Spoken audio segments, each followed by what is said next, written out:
অনেকেই আমাকে হচ্ছে কমেন্ট বক্সে প্লাস হচ্ছে ইনবক্সে একটাই কমেন্ট করে, আপু রুটিন বানাই দাও, রুটিন বানাই দাও, আপু প্লিজ রুটিন বানাই দাও। অনেক কমেন্ট, আমি ইদানিং এই কমেন্টটা অনেক বেশি দেখতেছি। অ্যাকচুয়ালি তোমরা হয়তো মনে করো যে আমি স্টাডি রিলেটেড ভিডিও বানাই, দ্যাটস ওয়াই আমি অনেক বেশি পড়ি। এরকম কিছুই না ভাই।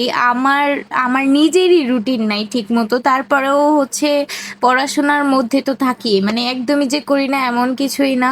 তো অ্যাকচুয়ালি রুটিনের যে বিষয়টা সেটা হচ্ছে, দেখো তোমার লাইফস্টাইল আর আমার লাইফস্টাইল কিন্তু টোটালি ভিন্ন। সো সবারই হচ্ছে কেউ ঘুমাতে যায় দেরি করে, কেউ ঘুম থেকে উঠে দেরি করে, কেউ হচ্ছে তোমার মানে রুটিন, কলেজের রুটিন আলাদা। যেমন আমার হচ্ছে 2টা ক্লাস থাকে হচ্ছে সপ্তাহে, তারপরেও 2 দিন 3 দিন হচ্ছে, তারপরে হচ্ছে প্রাইভেট থাকে আমার সপ্তাহে 4 দিন। তো সবার এগুলো ম্যাচ করবে না, সবার একটা যে টাইমটা আছে এটা ম্যাচ করবে না, সবার খাওয়ার টাইম, গোসল করার টাইম, কোচিং থেকে আসার টাইম, যাওয়ার টাইম। দ্যাটস ওয়াই নিজের রুটিনটা না নিজেকেই বানাইতে হবে।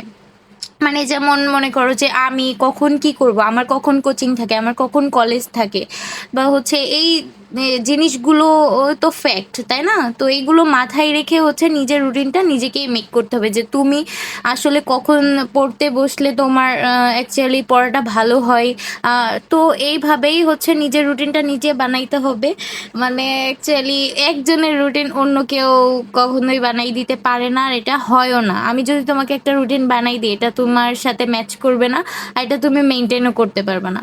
আই থিঙ্ক সবাইকে বোঝাইতে পারছি। সো থ্যাংক ইউ সবাই আমাকে এত বেশি সাপোর্ট করার জন্য।